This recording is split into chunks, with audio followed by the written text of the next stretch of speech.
নিজের বন্ধুর রক্ষিতা হিসেবে পরিচয় দিয়ে যে নোংরা মেয়েটাকে সেদিন জন্মদিনের পার্টিতে এতগুলো মানুষের সামনে অপমান করলেন, আজ তাকে এভাবে জোর জবরদস্তি বিয়ে করার জন্য তুলে আনলেন আজরান ভাই, তাও আবার নিজেরই বন্ধুর বিয়ের আসর থেকে।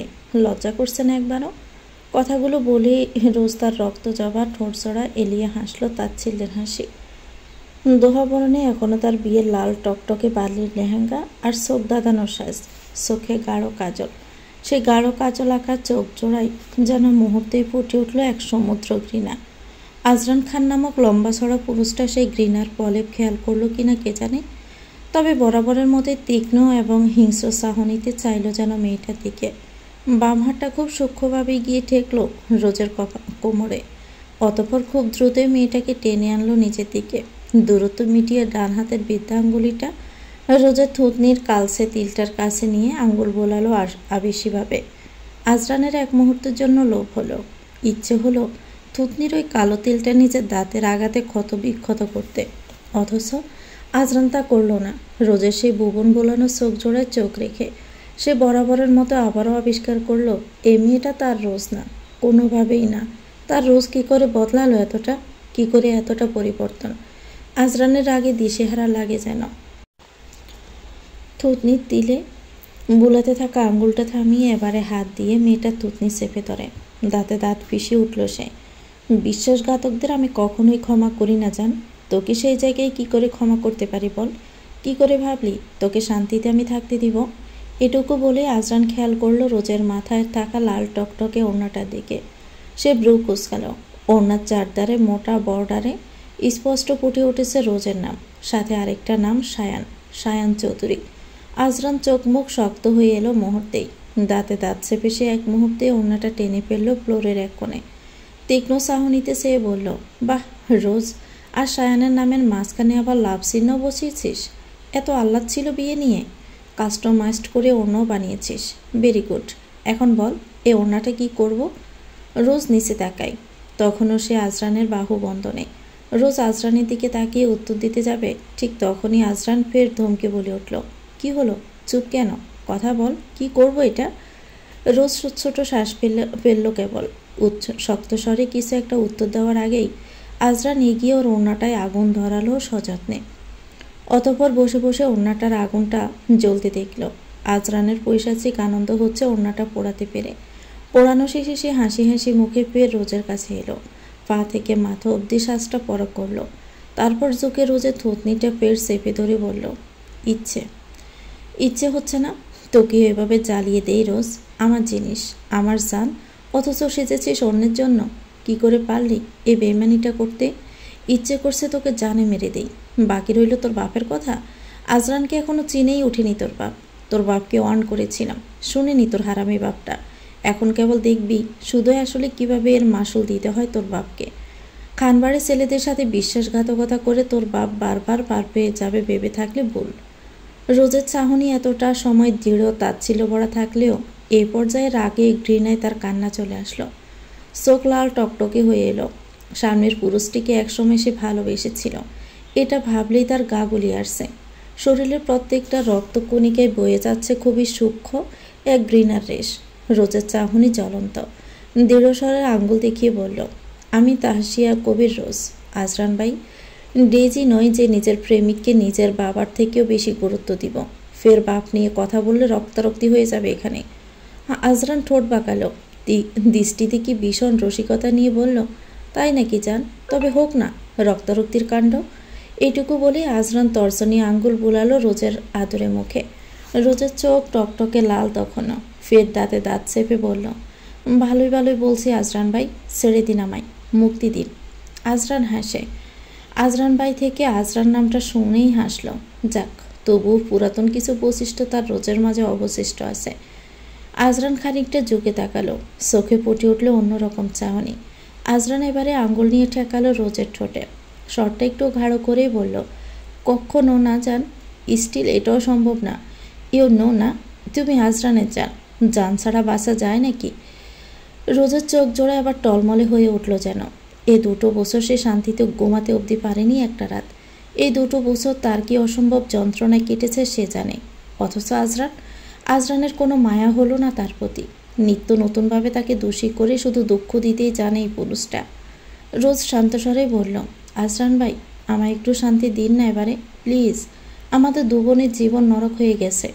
নরক? আপনাকে ভালোবাসাটা কি আমার পাপ ছিল বলুন, যার জন্য জীবনের এই অবস্থা? আমার বোনটাও সুখে নেই। আপনারা আমার বোনের জীবনটা জাহান্নামে পরিণত করেছেন। আজরান গলল না, ব্রুকুসকে বলল, আর আজরানের জীবনটা? পাগল বানিয়ে রেখেছিলি তোরা আমার ভাইটাকে, বেঈমান কতগুলো তোরা। আইজান আজরানের চাচাতো ভাই। নিজ ভাই না থাকলেও সে বড় হয়েছে তার চাচাতো দুই ভাইয়ের সাথেই। দুজনকে ভাই এবং বন্ধু হিসাবেই সে মানে। রোজের মনে আসে আইজান, আজরান এবং আয়শান খানের বন্ধনের কথা। কান্না পায় তেমন কেন যেন। আইজান মজা করলেও আয়শান ভাই তাকে বোনের মতোই স্নেহ করতে সবসময়। রোজ চোখ বুঝে ফেলে, ফের চোখ মেলে জ্বলন্ত কণ্ঠে বলে উঠল, জানি আমরা বেঈমান, আর আপনারা কি? আপনারা খুব ভালো। অত ভালো হলে পারিবারিক ঝামেলা ক্রমশ বাড়াচ্ছেন কেন? মেটাননি কেন একবারও নিজ থেকে গিয়ে? মাঝখানে দিয়ে আমাদের দু বোন শেষ করে দিলেন। আজরান এই পর্যায়ে খুব গাঢ়স্বরেই বলল, তো শেষটাও আমার হাতেই হোক, তবু অন্য কারোর হবি এটা সহ্য করার মতো ভালো ছেলে আমি নই। আজরান উত্তর করতে তার ফোনে কল এলো। আজরান ব্রু বাঁকালো, পকেট থেকে ফোন বের করে স্ক্রিনে তাকিয়ে সে হাসল। এখন আপাতত তারা নিজ শহরের বাইরে একটা বাংলোতে আছে। আজরানের মনে হয়েছিল এটাই সেফ জায়গা, তাই তো এত দূরে রোজকে জোর করে তুলে নিয়ে এসেছিল। যদিও এতে তার বড় ভাই আজহারও মত দিয়েছিল, কিন্তু এখানে এসে বাঁধল আরেক বিপত্তি। কাজী পাওয়া গেল না। আজরান উপত্তি না পেয়ে নিজেরই বড় ভাইকে জানিয়েছিল বিষয়টা, আর সেই অনুযায়ী তার বড় ভাই আয়শানও রাত 11টায় কাজী, পাঞ্জাবি, ফুল সব কিছু নিয়ে হাজির হয়েছে অত দূর থেকে। আজরান ফোন কানে তুলে নিল। ওপাশ থেকে আয়শান নামক খান পুরুষটা তখন ভাইকে বলল, আজরান বের হ, গাড়িতে যা যা আছে নিয়ে যা, আমি রাতের খাবার আনতে যাচ্ছি। আজরান মুহূর্তে নাকচ করে বলল, বের হব? রোজকে কি তুমি বিশ্বাস করলেও আমি করি না, ফালিয়ে যাবে বেয়াদবটা। আয়শান চাপা হাসল বোধ হয়। বয়সে আজরানি থেকে মাত্র বছর 2 বড়, অথচ খানবাড়ির বড় ছেলে হিসেবে তাকে প্রত্যেকেই মানে। আজরান আইজান প্রত্যেকে ভাইকে ভাই হিসাবে যেমন মানে, তেমন নিজেদের সব কিছু শেয়ারও করে। আয়শান গভীর হেসে ফের বলল, তোরা কি দুপুরে খেয়েছিলে আজরান? সময় তো কম গেল না, রোজেরও নিশ্চয়ই খিদে পেয়েছে। আজরানও হাসল। বউ নিয়ে বিয়ে বাড়ি থেকে পালিয়েছে। ও হ্যাঁ, পালানো নয়, কিডন্যাপ। বউ কিডন্যাপ করে এনেছে প্রায় 10-11 ঘন্টা হতে চলল। এখানে এসে পৌঁছেছে তারা সন্ধ্যার একটু পরেই। তারপর এসেই খেয়েছিল সে। রোজকেও জোর করে খাইয়ে দিয়েছিল কয়েক গ্রাস। আজরান মুহূর্তে উত্তর জানালো তারা খেয়েছে, না খেলেও সমস্যা নেই, খাওয়া থেকে আপাতত এই রমণীটিকে বিয়ে করাটা ইম্পর্টেন্ট। আয়শান কল রাখে। তার কিছু পর মুহূর্তেই কয়েকজন সহ কাজীকে নিয়ে হাজির হলো। 2 হাতে শাড়ি, পাঞ্জাবির প্যাকেট নিয়ে এগিয়ে এলো। সাথে আয়শানের বন্ধু আবরারকেও দেখা গেল, যার হাতে খাবারের প্যাকেট। আয়শান এগিয়ে ওসব রেখে বলল, পাঞ্জাবি আর শাড়ি আছে রোজ, যদিও বিয়ের সাজেই আছে, তুই যা পাঞ্জাবি পরে আয়। আজরান ভাইয়ের দিকে ব্রু পাকিয়ে বলে, রিক্স নিব? এ মেয়ে যদি সে সুযোগে পালিয়ে যায়? আয়শান ফের গম্ভীর গলায় বলল, পালাবে না, আমি রোজকে বোঝাচ্ছি। আজরান আশ্বস্ত হতে পারল না যেন। বলল, বেঈমানদের বুঝিয়ে লাভ হয়? তোকে যেতে বলেছে আজরান? আজরান ভাইয়ের গম্ভীর আর দৃঢ় আওয়াজ শুনে ওয়াশরুমে গেলে ঠিকই, তবু তার মনে একটা খুঁতখুঁতে সন্দেহ তো অবশ্যই লাগছে, যে রোজ তাকে রেখে অন্য পুরুষকে বিয়ে করে ফেলতে চাচ্ছিল। অন্য পুরুষের সাথে 6 মাস রিলেশনে যেতে পারে, সে রোজ তার আড়ালে পালিয়েও যেতে পারবে। আজরান দ্রুতই নিজের ড্রেস চেঞ্জ করতে লাগলো যেন। অপরদিকে আয়শান চেয়ার নিয়ে বসলো রোজের সামনে। সেই ছোট্ট রোজ, তার বোনের মতো ছিল আদুরে মেয়েটা। শুধু রোজ নয়, রোজ, ডেইজি সহ তাদের বাড়ির প্রত্যেক মেয়েকেই সে বোনের দৃষ্টিতে দেখে, শুধু একজনকে বাদে। এই সবাইকেই আয়শান নিজের চোখের সামনে স্নেহ ভালোবাসা দিয়ে বড় করেছে। সে বোনগুলো তাকে পাহাড় সমান সমীহ করে চলে সব সময়। রোজও ব্যতিক্রম নয়। আয়শান জানে রোজ তার কথা ফেলবে না, তাই তো হেসে ডাকলো, রোজ। রোজ তাকালো। এতক্ষণে যেন তার একটা বিশ্বাসযোগ্য লোক হয়ে সে টলমলে চোখে তাকায়। ফেলফেল চাহনি রেখে বলল, আয়শান ভাই, আপনার ভাই আমাকে তুলে এনেছে বিয়ে থেকে, অপহরণ করেছে। আপনি কিছু বললেন না কেন এখানে? এটা তো আপনা থেকে আমি আশা করিনি আয়শান ভাই, আপনি তো এমন নন বলুন। আয়শান আশ্বস্ত করার ভঙ্গিতে শান্ত স্বরে বলল, তোকে তুলে আনার কথাটা আমার জানা রোজ, এবং এতে আমারও মত ছিল। তুই আমায় বড় ভাই মানিস, তাই তো?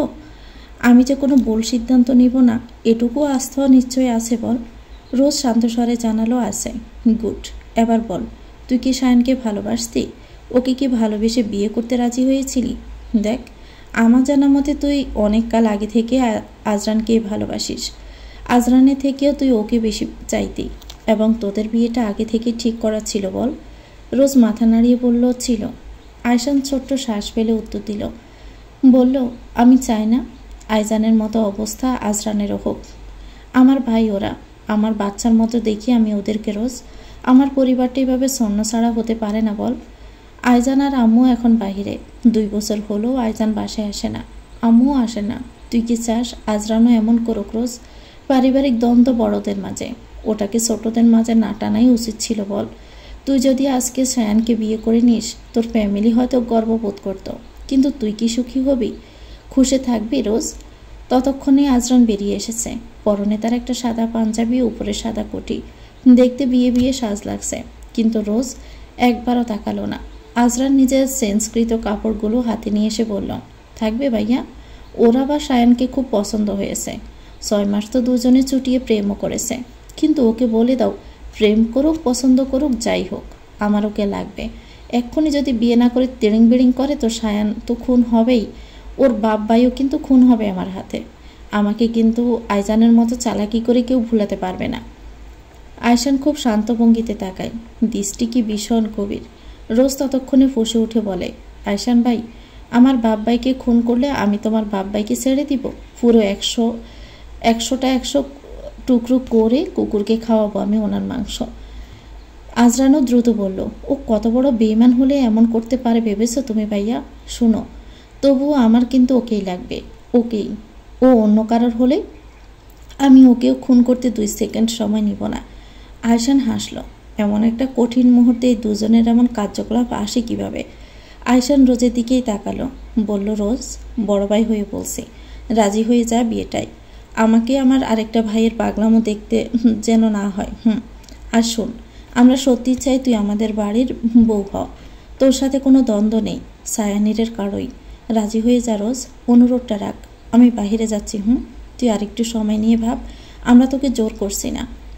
রোজ কেমন শান্ত ভঙ্গিতে তাকালো। এমন করে বললে সে রাজি না কি করে হয়ে কি বলবে? কি করে বা জেনে শুনে এই একটা পরিবার ভাঙবে? আয়শান ভাই তো মাত্রই বলল, বিয়েটা না হলে পরিবার ভাঙবে হয়তো বা। আজরানও হয়তো আইজানের মতো পাগলামি করবে। হয়তো কেন, অবশ্যই করবে। রোজ জানে আজরান শুধু ও বাড়িতেই নয়, তার বাবার বাড়িতেও তাণ্ডব চালাবে। আজরানকে চেনে আছে তার। রোজ ভাবে, এর মাঝে আজরান আয়শানকে বলে উঠল দ্রুত, জোর করছি না মানে ভাইয়া? ও রাজি না হলে তুমি ওকে সায়নের সাথে বিয়ে দিয়ে দিবে নাকি? আমি তা কিন্তু হতে দিব না। আয়শান যেতে যেতে শুধু এটুকু বলল, ও বুঝবে, আমার বিশ্বাস ও রাজি হবে। এটুকু বলে আয়শান চলে গেল। আজরান ঘড়ি দেখতে লাগলো। গনে গনে 1 মিনিট হওয়ার পর সে রোজের সম্মুখে দাঁড়িয়ে ব্রু বাঁকিয়ে বলল, কি রাজি তুই? 1 মিনিট তো পেরিয়ে গেল। রোজ তাকালো, বলল, রাজি না। আজরান পাত্তাই দিল না। শাড়ির প্যাকেটগুলো থেকে শাড়ি বের করতে করতে বলল, নো প্রবলেম, রাজি না হলেও তোকে আজ বিয়েটা করতেই হবে। এখন বল কোন শাড়িটা পরবি? রোজ ব্রু কুঁচকে বলল, শাড়ি পরবো কেন? তুই কি করে ভাবলি যে সাজটা তুই সায়ানের জন্য সেজেছিস সেই সাজে আমি তোকে বিয়ে করব? আজরান খান এতটাও পৌঁছে যায়নি, এখনই তাড়াতাড়ি এই সাজ চেঞ্জ কর। রোজ তেড়ামি দেখিয়ে বলল, করবো না। সমস্যা নেই, আমি এই সাজ নষ্ট করতে পারবো। রোজ মুহূর্তে বলল, কি? আজরান কানে নেয় না। সে শাড়ি চুজ করতে লাগে, তারপর একটা সাদা জামদানি নিল হাতে, বিড়বিড় করে বলল, এটাই ঠিক আছে। আয়শান ভাইয়ের চয়েস ঠিক আছে। একটু বিড়বিড় করে বলতে বলতে সে গিয়ে দরজা আটকালো। শাড়িটা হাতে নিয়ে দরজা আটকাতে রোজ তৎক্ষণাতে বলে উঠল, দরজা আটকালেন কেন? আজরান, আমার সাথে খারাপ কিছু করতে চাইলে কিন্তু আমি ছেড়ে দিব না। আজরান বাঁকা হাসে, ঠোঁট বাঁকিয়ে আস্তে আস্তেই বলে, তো ছাড়তে কে বলেছে জান? ধরে রাখ না। ফের শক্ত কণ্ঠে বলল রোজ, দরজা খুলুন আজরান, আমি চিৎকার করব কিন্তু। আজরান কাছে এসে বলল, ছি, বাহিরে তোর বাসুর সম্পর্কীয় একজন আছে রোজ, বড় ভাই মানিস তাকে, তোর চিৎকার করতে লজ্জা হবে না একবারও? ভাববে কি বলতো ভাইয়া? রোজ বলল, আমার থেকে দূরে সরুন। আজরান সরল না, বরং ঝুঁকে গিয়ে বলল, শেষবার বলছি, ভালোই ভালোই বলছি, বিয়েতে রাজি হয়ে যা রোজ। এক্ষুনি গিয়ে লক্ষ্মী মেয়ের মতো শাড়িটা পরে বউ সেজে এসে কবুল বলবি। রোজ কোনো উত্তর করলো না, কেবল তাকালো। আজরান ফের বলল, কি হলো বল? রোজ এবারেও কোনো উত্তর দিল না। আজরান ছোট্ট শ্বাস ফেলল এবারে। আসমকে বাম হাতটা রোজের কোমরে রেখে হেঁচকা টানে নিজের একেবারে কাছে আনলো। অতঃপর কোমরের শাড়ির দিকটায় টান দিয়েই বলল, ওকে ফাইন, আমিই পরাচ্ছি। আজরান কোমরের শাড়িটা টান মারতে রোজের কোমর উন্মুক্ত হয়ে শাড়ির একাংশ এলো আজরানের হাতে। রোজ বিস্ময় নিয়ে চাইল, দুফা পিছিয়ে দ্রুত বলল, আমি শাড়ি পরতে পারি আজরান ভাই, আপনাকে পরাতে হবে না। আজরান হাসে, সাদা শাড়িটা এক পাকে বিছানায় রেখে তাকায় রোজের বিস্মিত মুখটার দিকে। এক আধবার চোখ রোজের দপদপে পশা কোমরের একাংশে। আজরান শুকনো ডোক গিলল। কোমরে গুজে থাকা শাড়ির বাকি অংশটা রোজ চেপে ধরেছে ততক্ষণে। আজরানের দৃষ্টি লক্ষ্য করে উন্মুক্ত কোমরটাও ডাকার চেষ্টা চালালো প্রাণপণে। স্পষ্ট স্বরেই বলল, বললাম তো আমি রাজি, ছাড়ুন, শাড়ি ছাড়ুন আজরান, শাড়ি ছাড়ুন এক্ষুনি। আজরান ছাড়ল না, ওভাবেই শাড়িতে টান দিয়ে রোজকে আঁকড়ে ধরল। অতঃপর মুখ নামালো, রোজের কানের কাছে পিসপিসে স্বরেই বলল, কি করলি রোজ? আমাকে তো পাপি বানিয়ে দিলি, বিয়ের আগে তোর কোমর পেট সব দেখিয়ে দিলি। ছি, এখন আমি বিয়ে পর্যন্ত অপেক্ষা করবো এই অস্থিরতা নিয়ে। রোজ খুবই সূক্ষ্ম চাহনিতে তাকাই এবারে, দাঁতে দাঁত পিষে সে আজরানের দিকে তাকায়। অতঃপর শরীরের সমস্ত শক্তি দিয়ে আজরানকে ঠেলে দেওয়ার প্রচেষ্টা চালিয়ে বলে, আমি বিয়েটা করব কেবলই আপনার জীবনটা তছনছ করার জন্য আজরান খান, আপনার সঙ্গে রোমান্স করার জন্য নয়। আপনি শুধু দেখবেন আপনার জীবনটার কি হাল করব আমি। রোজ আজরানকে ঠেলে সরাতে চাইলেও আজরানের শক্তির কাছে পেরে ওঠে না। আজরান ওভাবেই খুব কাছেই দাঁড়িয়ে আছে। এ পর্যায়ে ফের দাঁত কেলিয়ে হাসল আজরান। রোজের কানের লতিতে ঠোঁট চুইয়ে দিয়ে পিসপিসে গলায় বলল, অলরেডি হাল বেহাল করেই দিচ্ছিস জান, তবে আমি খুবই ডেসপারেট। তুই আমার কি হাল করিস তা দেখার জন্য, সাথে তোকেও দেখার জন্য। ডেসপারেটলি ওয়েটিং ফর ইউ জান। রোজ শক্ত চাহনিতে তাকাই। আজরানের এসব কথাই একটুও গলে না, শক্ত স্বরেই বলল, বাহিরে যান, আমি শাড়ি পরব। আজরান সরল ঠিক, তবে বাহিরে গেল না। বলল, বোকা নাকি, তোকে এখানে ফেলে বাহিরে যাই আর তুই পালিয়ে যাবি? রোজ এবারেও শান্ত স্বরেই উত্তর দিল, পালাবো না। বিশ্বাস নেই। রোজ ছোট্ট শ্বাস ফেলল এবারে, বলল, ওকে ফাইন, ওদিক ফিরুন, আমি এখানেই কাপড় পরছি। আজরান রাজি হলো, মুহূর্তে অন্যদিকে ঘুরল। রোজ ততক্ষণে ছোট্ট শ্বাস পেলে। বিয়ের ভারী শাড়িটা পিন সমেত খুলতে খুলতে কিছুটা সময় লাগলো। অতঃপর পিছন ঘুরে বিছানায় রাখা সাদা শাড়িটা হাতে তুলতেই তার সাথে সাথে এলো আরেকটা বস্ত্রও, যেটা আজরানি নিজের ড্রেস চেঞ্জ করে আসার পর নিজের ড্রেসের সাথে বিছানায় রেখেছিল। রোজ ব্রু কুচকালো, 2 আঙ্গুলে তুলে মুখ কুচকে নিল সে। মুহূর্তে ফেলে দিল ফ্লোরের এক কোণে। দ্রুত বলল, ছি, আপনি আমার কাপড়ের সাথে কি রেখেছেন আজরান? আপনার ওই। আজরান ফিরতে নিল, বলে উঠল দ্রুত, কি রেখেছি? আয়শান ভাই তো শুধু কাপড়ই কিনেছে, আর তো কিছুক্ষণের কথা নয়। তুই এমন ছিচি করছিস কেন? কথাটা বলতে বলতেই আজরানের চোখ পড়ে গেল ফ্লোরে থাকা পোশাকটা। ব্রু কুচকাল, পরপূর্তে পা দিয়ে ঠেলে এক মুহূর্তেই তা পাঠালো আলমারির কোণাটায়। ফের সোজা হয়ে অন্য পাশে ফিরে বলল, ওটা ওটা তো আমার। আয়শান ভাই কিনেছে যদিও, কিন্তু তুই ওসব ছেলেদের জিনিসে হাত কেন দিয়েছিস? রোজ বড্ড বিরক্ত হয়ে বলল, ওসব আপনি আমার হাতের কাছেই কেন রাখবেন? ছি, আমি ধরে ফেলেছি আজরান ভাই, ছি ছি। আজরান হেসে ওঠে, হাসি থামিয়ে পর মুহূর্তে বলল, আন্ডারওয়্যারেই ধরেছিস জান, এমন করছিস যেন আন্ডারওয়্যার ছাড়া তুই সত্যি সত্যি আমার কিছু ধরে ফেলেছিস কি না। রোজ নাক মুখ কোচকাল, কানে উষ্ণ ঠেকলো কেমন যেন। পশা ধবধবে গাল দুটো উষ্ণ উষ্ণ অনুভব হলো। বলল, ছি আজরান ভাই। আজরান হাসি চেপে বলল, খারাপ কি বললাম? চুপ করুন, তৈরি হতে দিন আমাকে। আজরান মেনে নিল, বলল, ওকে। আমি চুপ করে গেলাম। আজরান চুপ হয়ে গেল ঠিকই, তবে রোজ নিশ্চিন্ত নয়। বারবারই শাড়ি পরার মধ্যে সে আজরানের দিকে নজর দিচ্ছিল কেবল। ফিরে তাকাই যদি। রোজ বহু কষ্টে আগের পরে থাকা ব্লাউজ আর পেটিকোটটার উপরে সাদা শাড়িটা পরল, কুচিগুলো ঠিক করলো, তারপর বলল, শাড়ি পরা শেষ। রোজের বলতে দেরি হলো, কিন্তু আজরানের ফিরে তাকাতে দেরি হলো না। ঘুরে তাকালো সে দ্রুতই। রোজকে সাদা শাড়িটাই দেখেই সে হাসল, যেন একটা শুভ্র পরী। রোজ এমনিতে সাদা ধবধবে, তার উপর সাদা শাড়িটা কি সুন্দর মানিয়েছে। আজরানের বুকের ভিতর কেমন যেন এক শিহরণ বয়ে যায় মুহূর্তেই, ফুরফুরে একটা অনুভূতি, নতুন প্রেমে পড়ার মতো সুখ। আজরান তাকালো, কয়েক মুহূর্ত তাকিয়ে থেকে ফের খাটের ওপর থাকা প্যাকেটগুলো থেকে একটা চকমকে সাদা বিয়ের ওড়না বের করল। সাদার মধ্যে চারপাশে লাল রাঙা বর্ডার। আজরান তা মেলে ধরল, তা রোজার মাথাতে মেলে দিয়ে দুহাত রোজার মুখটা আগলে নিল সে। আবেশী স্বরে বলল, মাই হোয়াইট রোজ, এবার তাড়াতাড়ি করে লক্ষ্মী মেয়ের মতো কবুল বলে আমার হয়ে যা কেবল। সায়ানের তোর অপেক্ষায় যান। বাড়ির সামনেই সুন্দর নেম প্লেটটায় নাম লেখা আছে সায়ানের। সে নেম প্লেট পার হয়ে গেট দিয়ে প্রবেশ করলো দুটি গাড়ি। মুহূর্তের মধ্যে সেই গাড়িগুলো থেকে হম্বিতম্বি করে নেমে পড়ল কতগুলো মানুষ। অতঃপর দ্রুত এগিয়ে গেল খানবাড়িতে। ভিতরে গিয়ে সবচেয়ে তেজি মধ্যবয়স্ক মানুষটাই হৈ রই করে ডেকে উঠল, আজহার, আজহার খান, বের হ তাড়াতাড়ি। আমার মেয়েকে কোথায় রেখেছিস? হ্যাঁ? পুরুষটি কবির সাহেব, রোজের বাবা। আর কবির সাহেবের চিৎকারগুলো নেহাতে আসতে ছিল না, পুরো ছায়ানিড়েই যেন ফোসালো। মুহূর্তের মধ্যেই সবাই বেরিয়ে এলো। আজহার খান পুরনো বন্ধুকে এতদিন পর নিজের বাড়িতে দেখে ব্রুকুসকে এগিয়ে এসে বলল, কবির, তুই? এতকাল পর? তুই তোর ভুলটা বুঝতে পেরেছিস, বল কবির। কবির সাহেব তেতে উঠলেন, জানালেন, আমি কোনো ভুল করিনি আজহার। তোদের বাড়ির ছেলে আমার মেয়েকে তুলে নিয়ে এসেছে। এখন নিশ্চয়ই বলবি না যে তুই কিছুই জানিস না। আমি জানি তুই সব জানিস, খুব ভালোভাবেই জানিস আজহার। বল, আমার মেয়ে কোথায়? আজহার খান বিস্ময় নিয়েই তাকালো। বললেন, সত্যি? আমি কিন্তু কিছুই জানি না। কাকে তুলে এনেছে? কে? আয়শান নাকি আজরান? আয়জান হওয়ার তো কোনো সম্ভাবনা নেই। কবির সাহেব দাঁতে দাঁত ফেসে বলল, আমার রোজকে তুলে এনেছে আজহার। আমার বড় মেয়েকে তো তোরা ঘরে তুলিসনি। ঘরে তুললে কোথাকার কোন তোদের ওই পালিত মেয়েকে। আমার মেয়ের ভালোবাসাটা তোরা গুরুত্বই দিলি না সেদিন। আর এখন আমার ছোট মেয়েকে নিয়ে টানাটানি করছিস। সুখেই থাকতে দিচ্ছিস কই আমাকে? কি করেছি আমি তোদের? কিসের এত শত্রুতা? আজহার সাহেব দীর্ঘশ্বাস ফেললেন।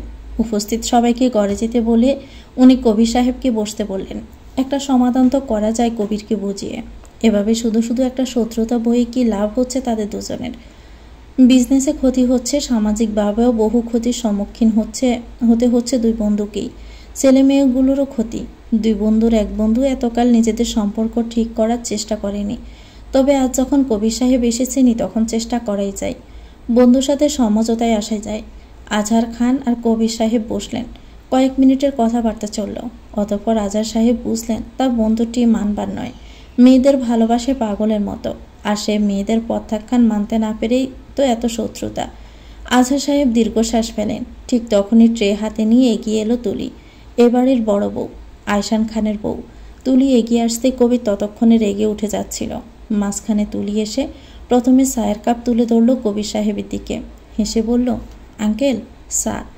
কবির সাহেব নিলেন না, বরং দাঁত মুখ কুঁচকে নিয়ে বড় অবহেলা নিয়েই বলল, এই না তো ছেলে সে পছন্দের মেয়ে, যার জন্য আমার মেয়েকে তোরা রিজেক্ট করেছিলি। আমার মেয়েকে? আমার মেয়ের নখেরও তো যোগ্য না এই মেয়েটা। তুলি শুনল। একটু আগেও যখন বলল তখনও তুলি নিশ্চুপে শুনে মেনে নিয়েছিল। এবারও মেনে নিল। সে জানে সে সত্যিই যোগ্য না। রোজের বড় বোনের সমান সমান সে কখনোই ছিল না, আর না তো আয়শানের যোগ্য বউ। কিন্তু এই যে অযোগ্য তকমাটা তাকে আজীবন বয়ে নিতে হবে, এটা কি আয়শান একবারও ভেবেছিল বিয়ের আগে? তুলি ছোট্ট শ্বাস ফেলে, চোখগুলো টলমল করে উঠল মুহূর্তেই। শুকনো ডোক গিলে কান্না দমানোর চেষ্টা চালাতেই আজহার বলে উঠল ততক্ষণে শক্ত করেই, কবির, ও আমার মেয়ে, আমার ছেলের বউ। ওকে এভাবে বলার অধিকার আমি তোকে দেইনি। কবির সাহেব হাসলেন যেন তাচ্ছিল্যের হাসি।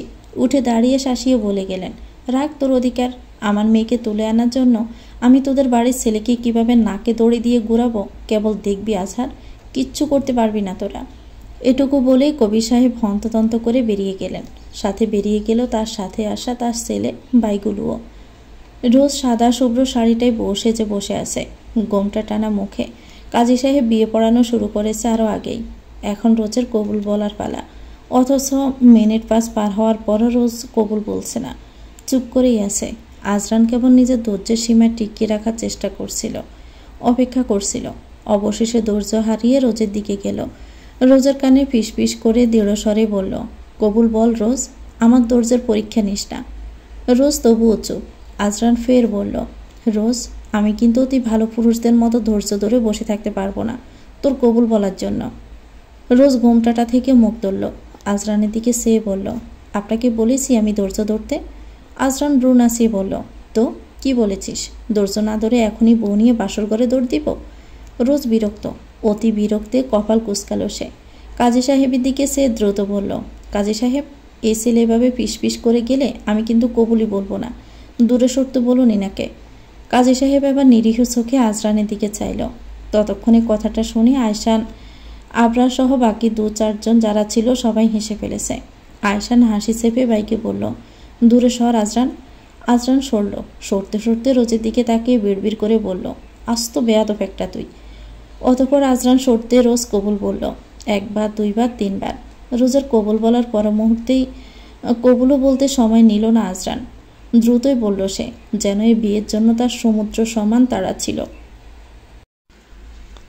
বিয়ের পর্ব শেষ হতেই আজরান আর রোজকে নিয়ে বাড়ির উদ্দেশ্যে রওনা হয়েছিল আয়শানরা। অতঃপর মাঝরাতে এসে বাড়ি পৌঁছালো। বাড়ির ভেতর প্রবেশ করেই আয়শান আজরান দুজনেই সমান তালে ডাকল। 2 ভাইয়ের ডাক শুনে ততক্ষণে বাড়ির বাকি সদস্যরা ঘুম ছেড়ে উঠে এখানে হাজির হতে বাধ্য যেন। সবাই এলো। আজহার খান এসে আয়শানকে বলে উঠলেন, মাঝরাতে এমন ষাঁড়ের মতো চেঁচাচ্ছ কেন আয়শান? সমস্যা কি তোমাদের? রোজকে তখনও চোখে পড়েনি কারোই, কারণ রোজ আজরানের পেছনে। দেখাই যাচ্ছে না মেয়েটাকে। আজরান বড্ড উৎসুক হয়ে উত্তর করলেন আজহার খানকে, খানবাড়ির 2য় ছেলে বিয়ে করেছে।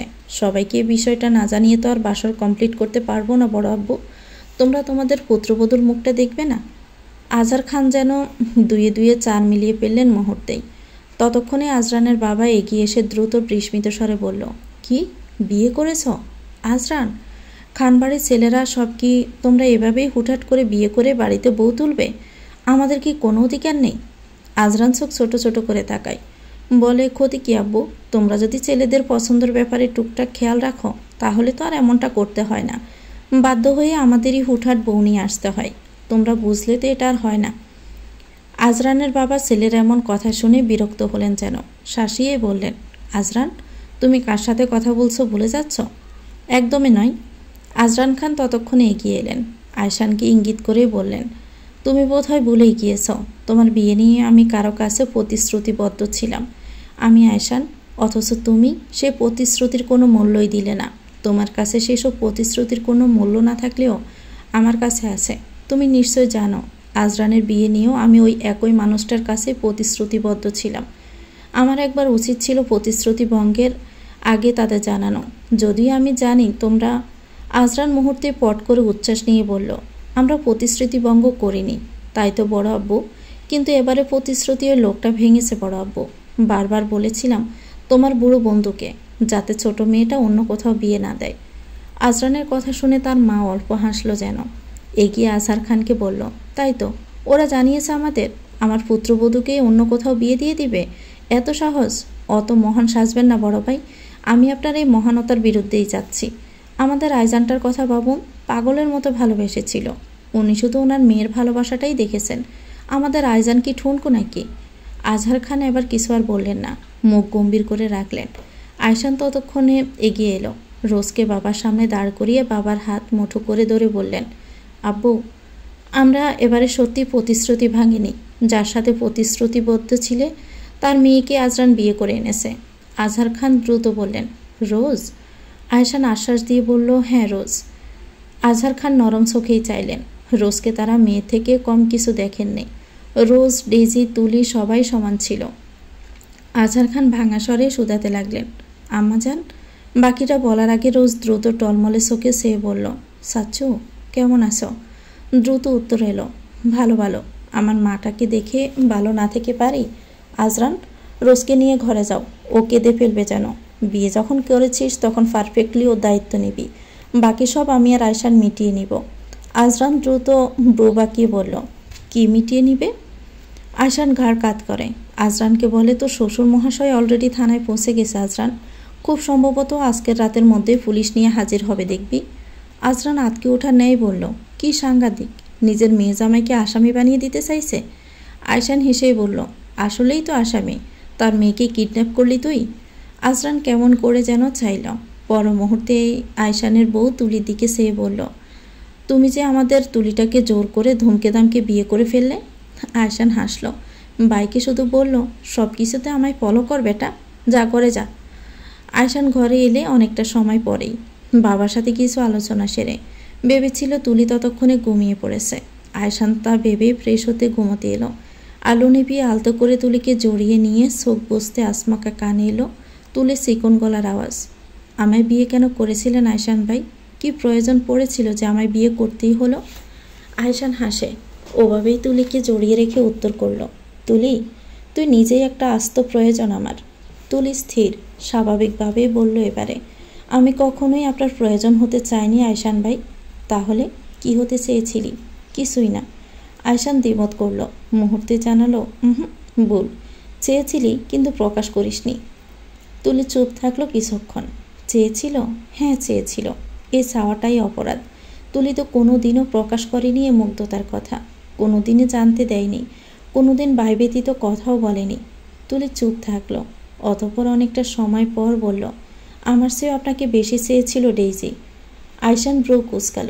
গুমগুম ভাবটা এবার কেটে গেল তার। বলল, তো? ডেইজি আপনাকে পাগলের মতো ভালোবাসত আয়শান। ওর ভালোবাসাকে আপনি মূল্য দেননি বলুন? আপনার জন্য যোগ্য পারফেক্ট পাত্রী ছিল ডেইজি। অস্বীকার করতে পারবেন তা? তো? তুলি চুপ থাকলো আবারও। রুদ্র হয়ে আসা স্বরে ফের বলল, আমি আপনার সাথে মানিয়ে উঠতে পারছি না, সত্যি পারছি না। আমার প্রতি মুহূর্তে মনে হচ্ছে আমার কারণে ডেইজি তার ভালোবাসা পায়নি। এতটা ভালোবেসেও? আয়শানের স্বর এবার কিছুটা দৃঢ়ই শোনালো।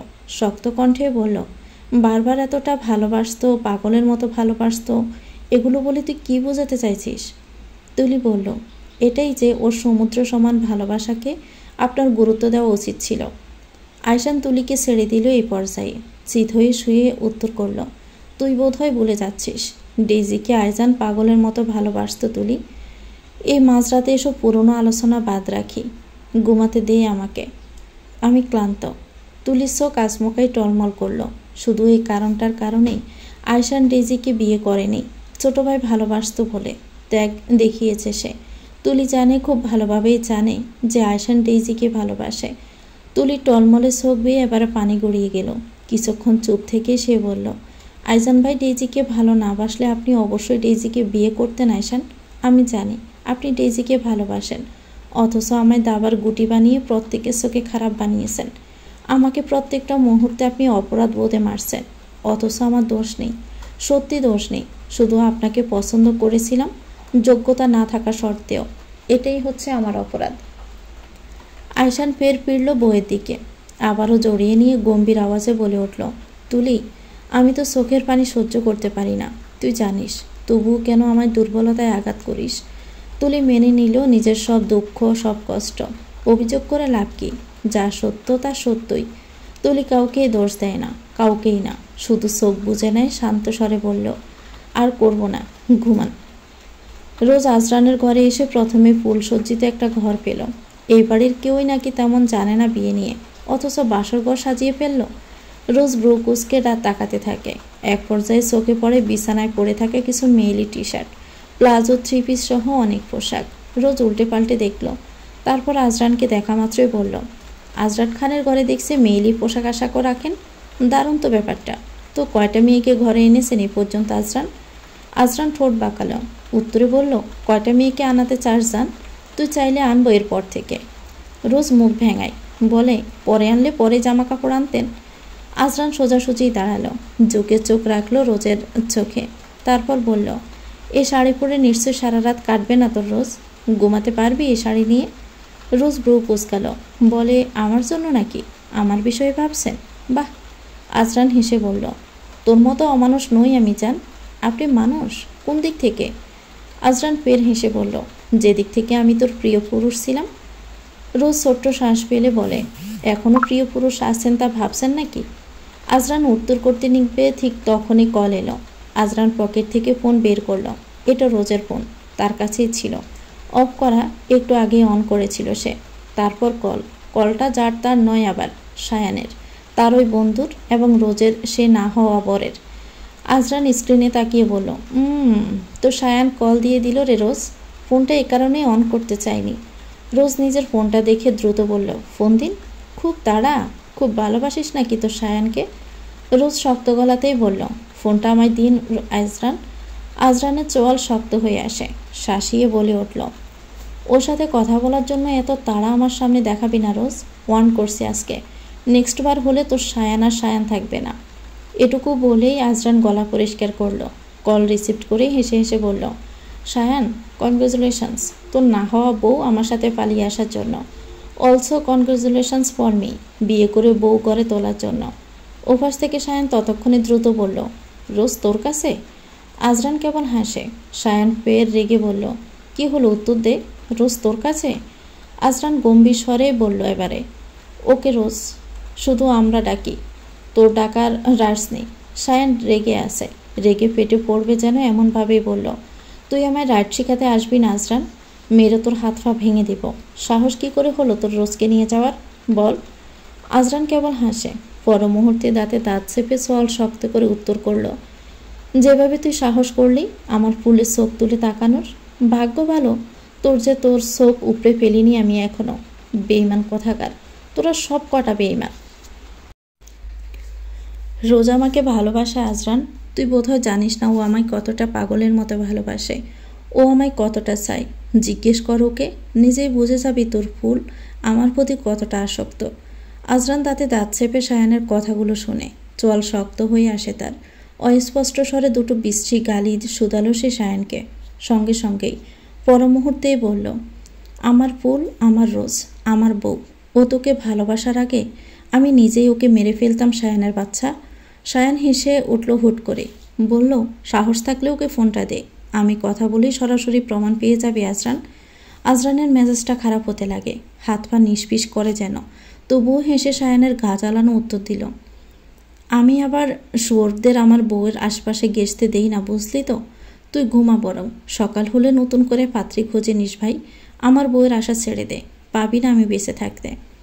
তুই শিওর পাবো না আজরান, এতক্ষণে তোর ফুল না নিয়ে গেলে আমার ঘরে থাকতো, আমার বিছানায় ফুরসজ্জার। আজরান বাকিটা শুনতে পারল না, তার আগে নিজের সমস্ত শক্তি দিয়ে রোজের ফোনটা ছুঁড়ে ফেলল ফ্লোরে।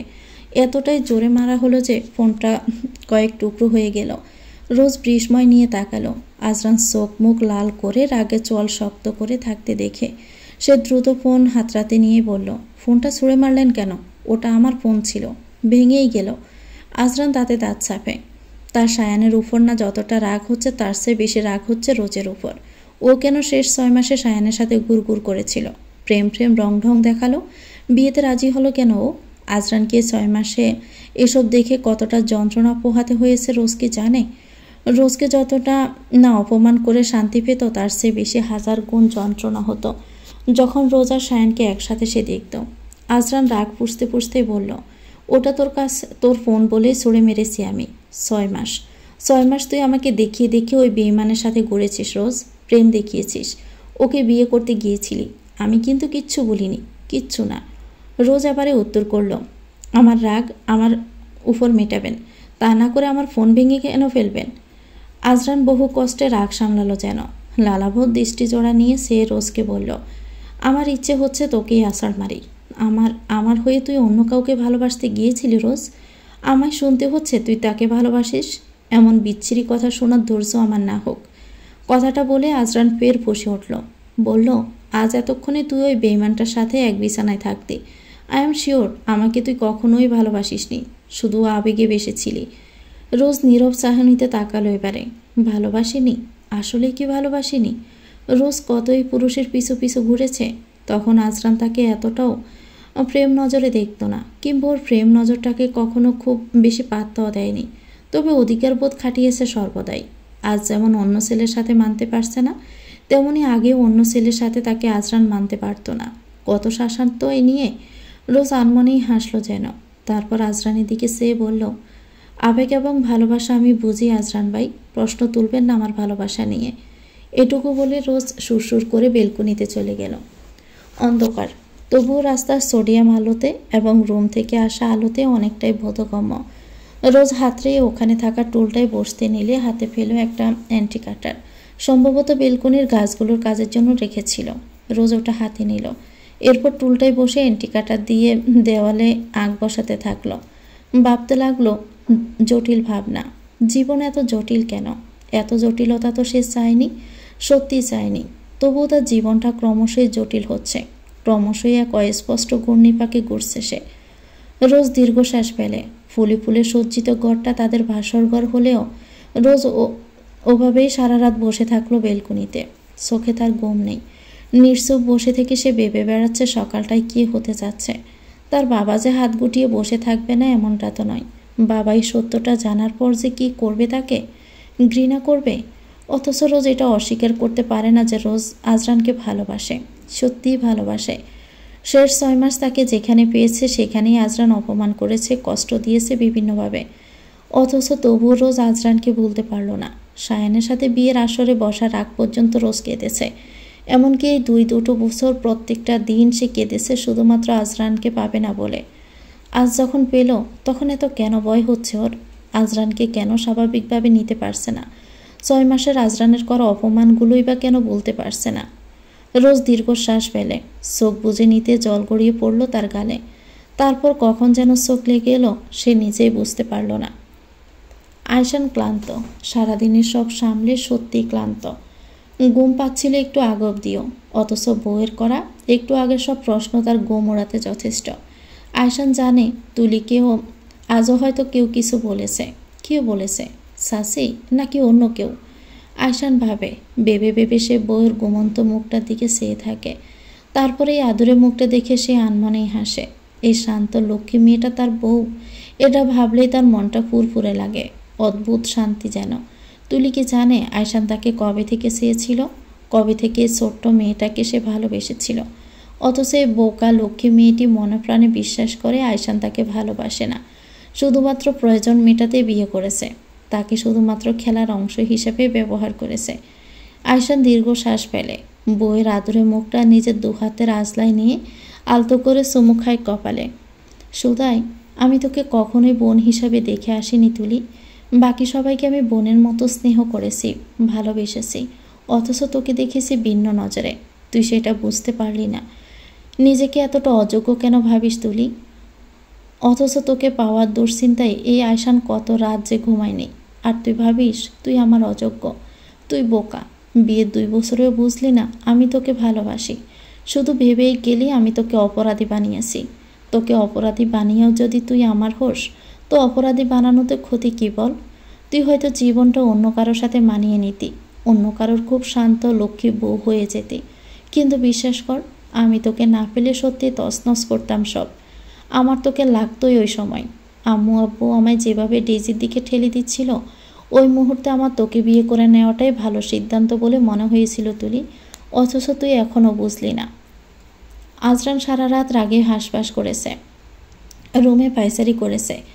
কাছের ওপারে রোজকেও অনবরত খেয়াল করে গিয়েছে মৃদু আলোতে। কখনো অ্যান্টিকাটা দিয়ে দেওয়ালে আগ বসাতে দেখেছে, তো কখনো নীরব আকাশে চেয়ে থাকতে দেখেছে। অতঃপর একটা সময় রোজ বেলকনির দেওয়ালে মাথা এলিয়ে চোখ বুঝতে দেখে সে পাওয়াই কই হাঁটু গেড়ে বসে রোজকে কিছুক্ষণ দেখে সে। মৃদু আলোতেও লাগে একদম সাদা দবদবে একটা পুতুল যেন। আজরান তাকিয়েই থাকে। তারপর রোজের কপালে আসা ছোট চুলগুলো সরিয়ে দেয় এক আঙ্গুলে। আজরান আরও কিছুক্ষণ দেখে, তারপর রোজকে ঘুমাতে দেখে কোলে তুলে নেওয়ার সিদ্ধান্ত নিল। কিন্তু ভাগ্য খারাপ, রোজকে যে মুহূর্তে সে কোলে তুলে নেওয়ার জন্য স্পর্শ করলো, ঠিক তখনই রোজ হকচকিয়ে উঠে পড়ল। আবছা অন্ধকার এবং সদ্য ঘুম ভেঙে রোজ কিছুই বুঝে উঠল না যেন। শুধু বুঝলো তাকে কেউ স্পর্শ করেছে। এই বার্তাটা মস্তিষ্কে যেতে রোজ হাতে থাকা অ্যান্টিকারটা দিয়ে আক্রমণ করে বসল। অন্ধকারে দ্রুত আঁচড় কাটল তার স্পর্শ করা লোকটার বুকে। অথচ রোজ জানেই না পুরুষটি আর কেউ নয়, তারই সদ্য বিবাহিত বর। আজরান তাতে দাঁত চাপল মুহূর্তেই। মুখ থিতিয়ে নেই, বুকের দিকটায় হাত চেপে নিয়ে অবিশ্বাসের ন্যায় তাকালো যেন সে। হাত দিয়ে তরল কিছু অনুভব করে বুঝতে পারে এটা রক্ত। আজরান রোজের দিকে তাকালো ওভাবেই, আবছা অন্ধকারে। বলল, গুড। ওই সায়ানের সাথে সাথে কথা বলতে দেয়নি বলে, তোর ফোন ভেঙে ফেলেছি বলে এখন আমাকে মেরে ফেলার প্ল্যান করেছিস সেখানে বসে বসে রোজ? তুই তো সাংঘাতিক একটা মেয়ে। রোজ এতক্ষণে খেয়াল হলো কণ্ঠটা আজরানের। আলোতে ফুটে উঠল আজরানের প্রতিচ্ছবিও। রোজ বিস্ময় নিয়ে তাকালো। এভাবে আক্রমণ করলো, কেটে যায়নি তো এই লোকের? রোজ দ্রুত দেখার চেষ্টা করলো মৃদু আলোতে। বুঝে না উঠে দ্রুত গিয়ে আলো জ্বালালো। আসলেই কেটে গিয়েছে। রোজ তো ছোটকাল থেকে সাংঘাতিক, তবে এটা সে আজরান জেনে ইচ্ছে করে করেনি। ভয়েই অজানা আশঙ্কায় বরাবরের মতোই অভ্যাসগতভাবে করে ফেলেছে। হাতে যদি ছুরির নেই এই কাঁটাটা নাও থাকতো, তবুও চড় ঘুষিয়ে বসাতে পারত সে। রোজ চোখ ছোট ছোট করে তাকালো।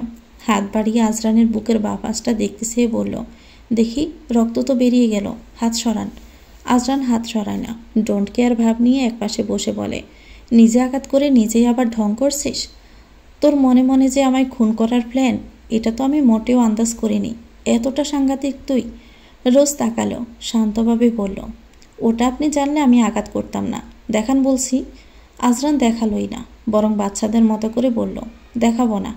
আমার শখের নারী আমায় বাসার রাতেই ছুরি বসিয়ে মেরে ফেলতে চাইছে। এটা ভেবে ভেবে আমাকে হার্ট অ্যাটাক করতে হবে এখন। তুই সর। রোজ ছোট্ট শ্বাস ফেলল, বলল, ফার্স্ট এড বক্স কোথায়? আজরান কোনো উত্তর দিল না। রোজ ফের বলল, আজরান, ফার্স্ট এড বক্স কোথায়? ব্যান্ডেজ করতে হবে তো। আজরান ফের ফুঁসে উঠে বলল, ব্যান্ডেজ করব না, আমি এই আঘাত নিয়ে মরে যাব, তবুও তোর হাতে আমি ব্যান্ডেজ করব না। এই আঘাতে কেউ মরে না আজরান, না মরলেও ওভাবে রক্ত পড়ুক। তোকে ভাবতে বলেছি আমি? রোজ রেগে তাকাই এবারে, বলল, আজরান, আমাকে ইচ্ছে করে এখন আপনাকে সত্যি মেরে ফেলি। রাগ বাড়াচ্ছেন কেন আমার ক্ষত নিয়ে তোকে এত চিন্তা করতে বলিনি রোজ, তোর তো চিন্তা থাকার কথাই নয়। রোজ এবারে উত্তর করল না, নিজের রুমে গিয়ে ফার্স্ট এড বক্স খুলল। অতঃপর খোঁজাখুঁজির এক পর্যায়ে পেয়েও গেল। হাতে তা নিয়ে এসে সে আজরানের সামনে বসল। কিছু না বলে সর্বপ্রথম আজরানের শার্টে হাত রাখল। আজরান মুহূর্তে বলল, শার্টে হাত রেখেছিস কেন? রোজ উত্তর করল স্পষ্ট স্বরেই, আপনার শার্ট খুলবো তাই। আজরান কেমন করেই যেন তাকালো। রোজ তা খেয়াল করেই বলল, ওভাবে তাকানোর কিছু নেই, শার্ট খুলে ব্যান্ডেজ করব। এটুকু বলে রোজ আজরানের শার্টের বোতাম খুলতে নিল। একটা বোতাম খোলার সাথে সাথেই আজরান বলল, শার্ট ছাড়, অভদ্র মতো বোতাম খুলছিস কেন? রোজ ছাড়ল না, বরং ওভাবে শার্ট টেনে ধরে বলল, দাঁতে দাঁত চেপে, আজরান ভাই, রাগ বাড়াবেন না বলছি। এসব কি নাটক? রোজ রেগে রেগে বোতাম খুলতে খুলতে বলল, আমার মেজাজ খারাপ করতেছেন। আজরান হাসল হঠাৎ, তৎক্ষণে শার্ট ছাড়িয়ে গেছে রোজ। উন্মুক্তপক্ষে সে কাটা আঘাতটায় রোজ হাত বোলালো। তারপর পরিষ্কার করে নিতেই আজরান শোধালো বাঁকা হেসে, তুই কি আমায় নিয়ে চিন্তিত রোজ? এ সামান্য আঘাতে? তুই তো তার চেয়েও বেশি আঘাত আমায় কত আগেই করে ফেলেছিস রোজ। সে আঘাতের যন্ত্রণায় আমি বয়ে বেড়াচ্ছি, তুই টেরও পেলি না, অথচ এর সামান্য ব্যথা নিয়ে এত চিন্তা করছিস। হাস্যকর। আয়শানের ওই রাত্রিটাই আর ঘুম হলো না। নির্ঘুম কাটিয়ে দিয়ে সে সকাল সকাল বের হলো মর্নিং ওয়াকে। তুলি তখনও ঘুমে। আয়শান একবার তাকাই, পর মুহূর্তে টুক করে ঠোঁট ছোঁয়ায় তুলির কপালে। উঠে দাঁড়াতে দাঁড়াতে বিড়বিড় করে বলে, তুলি, আমার মাঝে মাঝে মনে হয় আমার বিবাহিত লাইফটা এবার আমার উপভোগ করা উচিত, তোর সাথে জমিয়ে একটা প্রেম হওয়া উচিত। অথচ দেখ, আমরা বিবাহিত হয়েও আমাদের মাঝে কিচ্ছু নেই, শুধু আমার একপাক্ষিক জড়িয়ে ধরা চুমু দেওয়া ছাড়া। এটা কোনো বিবাহিত লাইফ বল? আমার তো মাঝে মাঝে বড্ড বেসমান লাগে নিজেকে, মাঝে মাঝেই দুঃখ হয়, তবুও আমায় থাকতে হয় তোর থেকে দূরে দূরে। এটা কেমন জীবন? তুই কি আদৌ আমার কখনো স্বাভাবিকভাবে নিবি না তুলি? আমি অপেক্ষায় আছি, খুব করে অপেক্ষায় আছি। অতঃপর তা বলতে বলতে বের হলো রুম ছেড়ে, মর্নিং ওয়াকে বের হবে। ঠিক তখনই চোখ পড়লো আজরানকে। আজরান একটা শার্ট পরে বের হলো সকাল সকাল। মাঝে মাঝে আয়শানকে দেখে চোখ ছোট ছোট করে বলল, কোথায় যাচ্ছ আয়শান ভাই? আয়শান হাসে, উত্তর দেয়, মর্নিং ওয়াকে। নতুন বর যদি যেতে চাস তো যেতে পারিস আমার সাথে। আজরান হাসে, পা এগোতে নিলেই আয়শানের চোখে পড়ল শার্টের ভিতর থেকে বের হয়ে আসা সাদা অংশটায়। আয়শান ব্রু কুঁচকাল, বলল, কি হয়েছে ওখানে? আঘাত পেয়েছিস নাকি? আজরান বুঝে ওঠে, কেমন করে যেন তাকিয়ে কপালে হাত রাখে সে। তারপর তার ব্যাপক দুঃখ বুঝিয়ে বলে, কপাল কপাল বুঝলে, এক রাতে বউয়ের কি সাংঘাতিক ভালোবাসা, সাংঘাতিক মেয়ে একটা আমার কপালে জুটেছে। আয়শান এবারে আর প্রশ্ন করল না। ছোট ভাইয়ের বিয়ের রাতে বউ কি ভালোবাসা দিয়ে বুকে আঘাত করে ফেলেছে তা নিশ্চয়ই সে সরাসরি জিজ্ঞেস করবে না। শুধু যেতে যেতে হাসল আর বলল, ভেরি গুড, ফিউচারের জন্য শুভকামনা। আজরানও পেছন থেকে বলল, আজই চলে যাবে নাকি আয়শান ভাই? আয়শান হাঁটতে হাঁটতে উত্তর করল, হয়তো, তোর বিয়ের ঝামেলা তো শেষ, আর থাকার প্রয়োজন তো নেই। আজরান হাসে, বলে, তুমি বিবাহিত পুরুষ, বউ রেখে বাহিরে কি করে থাকো বুঝি না। থাকতে পারো তো মাঝে মাঝে বাড়িতে, তোমাকে তেমন প্রয়োজন ছাড়া পাই না বহুদিন। আয়শান শুনল এবারে উত্তর করল। সদর দরজা পেরিয়ে এলো প্রায়। ভাবল সে আসলেই বিবাহিত পুরুষ, অথচ বউয়ের সাথে একসাথে থাকে না। আয়শান এই বাড়িতে থাকে না বছর দুয়েক হলো। মূলত ডেইজিকে বিয়ে না করে তুলিকে বিয়ে করেছে। এ নিয়ে বাবার সাথে সমস্যা বেঁধে সে বাড়ি ছেড়েছিল বছর দুয়েক আগে। পরবর্তীতে আয়জানের পাগলামো দেখে সেটার কারণ সবাই বুঝেছেন। বাবার সাথে সম্পর্ক ঠিক হয়েছে, তবুও আয়শান বাড়ি ফেরেনি।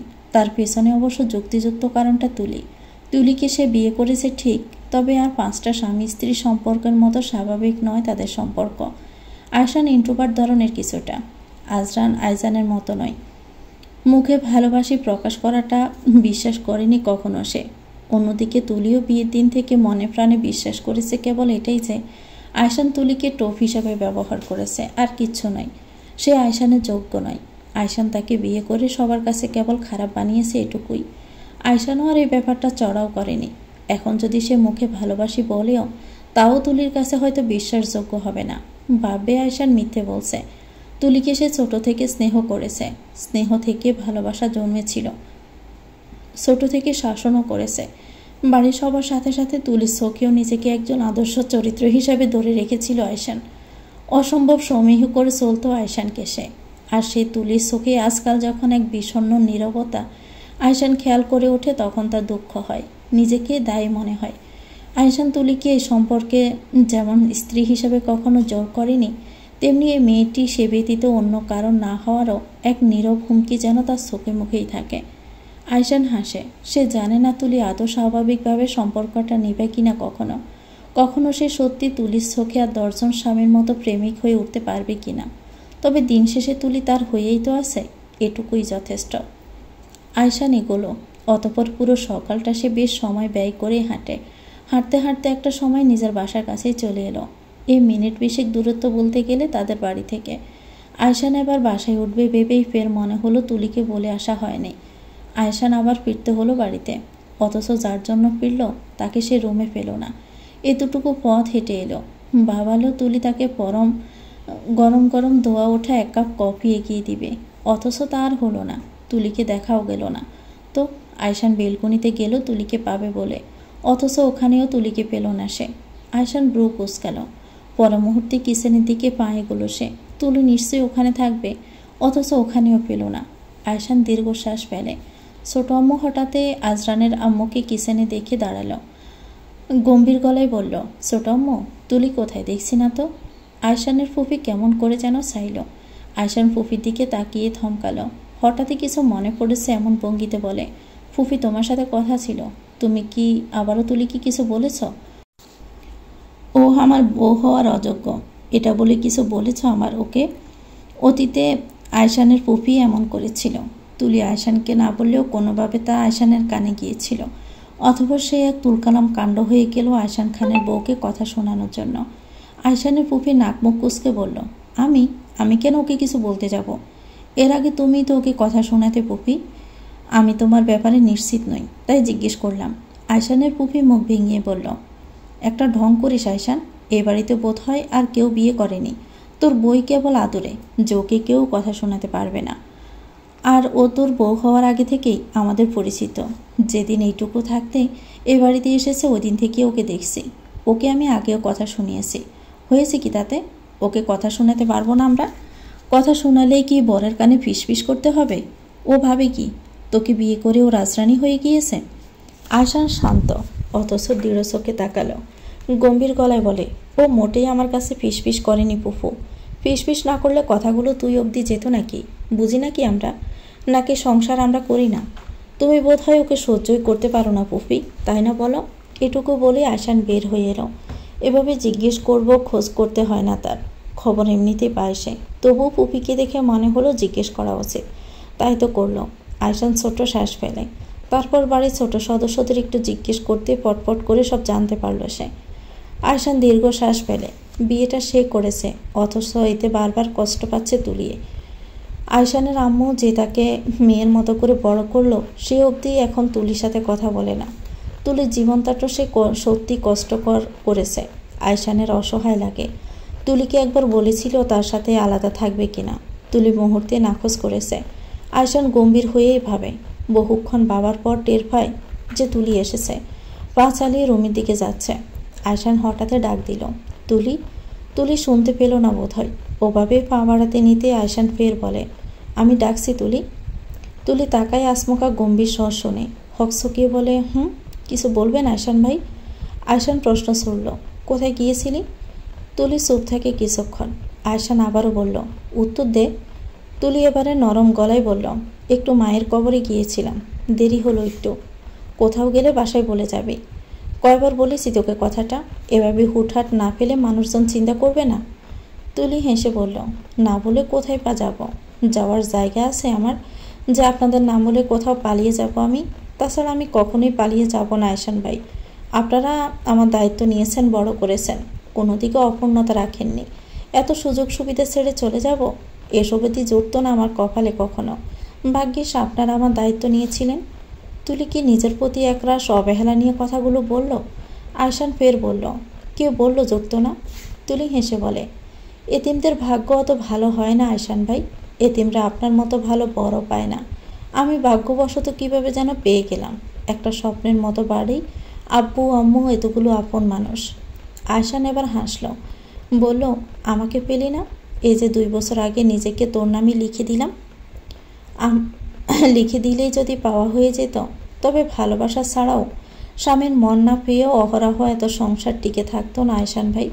মেয়েরা বরের মন না পেলেও আজীবন ওই সংসার আঁকড়ে থেকে যেতে পারে। এটুকু বলে তুলি পা বাড়ালো। আয়শান কেমন নীরব দৃষ্টিতে চেয়ে থাকলো ও যাওয়ার পানে। ও আয়শানের মন পায়নি? ও বরের মন পায়নি? এটা কেন মনে করে তুলি? রোজ সকাল সকাল গোসল সারল। সারা রাত ঘুমায়নি, মাথা ব্যথা করেছিল। মনে হয়েছিল একটা লম্বা গোসল তার প্রয়োজন। রোজ মূলত সে কারণেই গোসল করল। পরনে আজরানের আনা সেসব জামাকাপড় থেকে একটা 3 পিস। অতপর ভেজা চুলগুলো মেলে দিয়ে কিছুক্ষণ নীরব হয়ে বসে থাকল। আজরান ব্রুকুসকে তাকায়। কি ভাবছে এই মেয়ে তা বোঝার চেষ্টা চালায় হয়তো। পর মুহূর্তে বলে, খবর পেলাম তোর বাপ পুলিশ নিয়ে বাড়ি আসছে, হয়তো এক্ষুনি এসে পড়বে। আমার অবশ্যই হাসিই পাচ্ছে। তোর বাপের মুখোমুখি হই না বহুদিন বল। রোজ তাকালো, মুহূর্তে বলে, ফালাচ্ছেন না কেন? ধরে নিয়ে গেলে ভালো হবে। আজরান মজা পেল, এসে বলে, আমাকে ধরে নেবে? অতটুকু সাহস হবে না তোর বাপ। সম্ভবত তোকেই নিতে আসছে। তুই নিশ্চয়ই সুযোগ পেয়ে সুরসুর করে চলে যাবি রোজ। আমি নিশ্চিত তুই চলে যাবি। রোজ ভাবে, আসলেই চলে যাবে? আজরানকে ফেলে চলে যাবে? এর মানে এটাই প্রমাণ হবে যে সে সত্যি সত্যি আজরানকে কখনো ভালোবাসেনি। রোজের ভাবনার মাঝে আজরান আবারও বলল, রোজ। আজরান বলল, তুই চলে গেলে আমি আটকাবো না তোকে, নিষেধও করবো না। তবে চলে যাওয়ার পরেও জানবি যে তুই শুধু আমার, তুই আমার ওয়াইফ, মনে থাকবে? রোজ হেসে বলল, কাল অবধি জোর করে বিয়ে করলেন, আজ চলে যাওয়াতে আটকাবেন না? আশ্চর্যকর না ব্যাপারটা? আজরান বলল, যে থাকতে চায় না তাকে কি করে আটকে রাখবো বল জান? সাধ্য থাকে তার। তবে চলে যাওয়ার পর কিন্তু তুই সায়ানের সাথে মিশতে পারবি না। সামনাসামনি বসে আছেন আয়শান, আজহার খান, কবির সাহেব এবং পুলিশ ইন্সপেক্টর। আয়শান অবশ্য বিষয়টাকে খুব কঠিন হিসেবে দেখলও না। কবির সাহেব কমপ্লেন লিখিয়েছেন ঠিক, তবে আয়শান চোখ বুঝেই বলতে পারে খানবাড়ির ছেলেদের জেলে নেওয়ার সাধ্য ওনার নেই। এটা ঠিক, তাদের পরিবারের মতো কবির সাহেবের সম্পদ, প্রতিপত্তির ক্ষমতাও কোনো অংশে কম নয়। তবুও যে আজহার খান বেঁচে থাকতে এটা সম্ভব নয় সে জানে। আয়শান হাসলো যেন। কবির সাহেবের দিকে সে হেসে বলল, আঙ্কেল, আপনার কাছে কি কোনো প্রমাণ আছে যে আজরান রোজাকে তুলে এনেছে? প্রমাণ যদি থেকেও থাকে, তবে আমি বলবো আপনার মেয়েও আমার ভাইকে ভালোবাসে।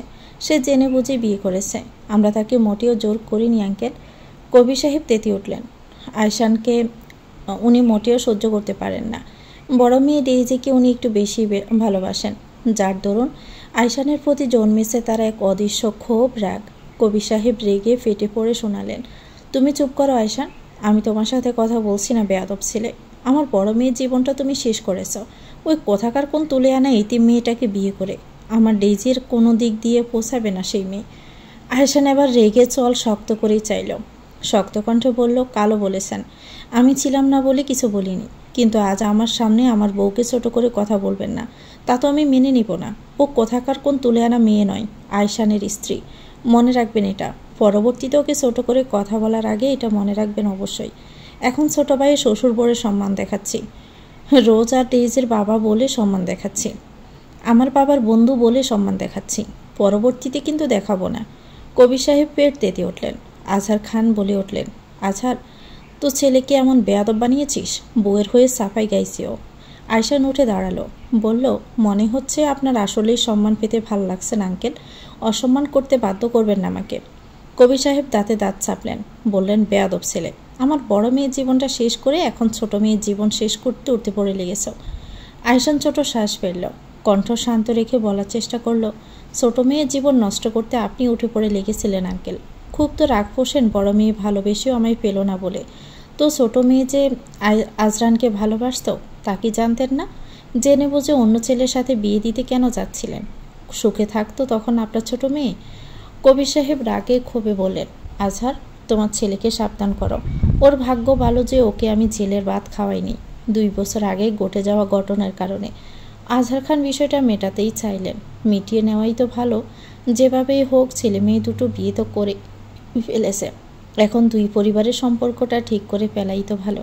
তাছাড়া 2 পরিবারের সম্পর্ক ভালো হলে 2 পরিবারেই ভালো বাদে ক্ষতি হবে না, সেটা সামাজিক হোক, আর্থিক হোক বা ব্যবসায়িক। আজহার খান ছোট্ট শ্বাস ফেললেন, সমস্তটা ভেবে চিনতে শান্তস্বরে বললেন, কবির, বিষয়টা মিটিয়ে ফেললে ভালো নয় কি?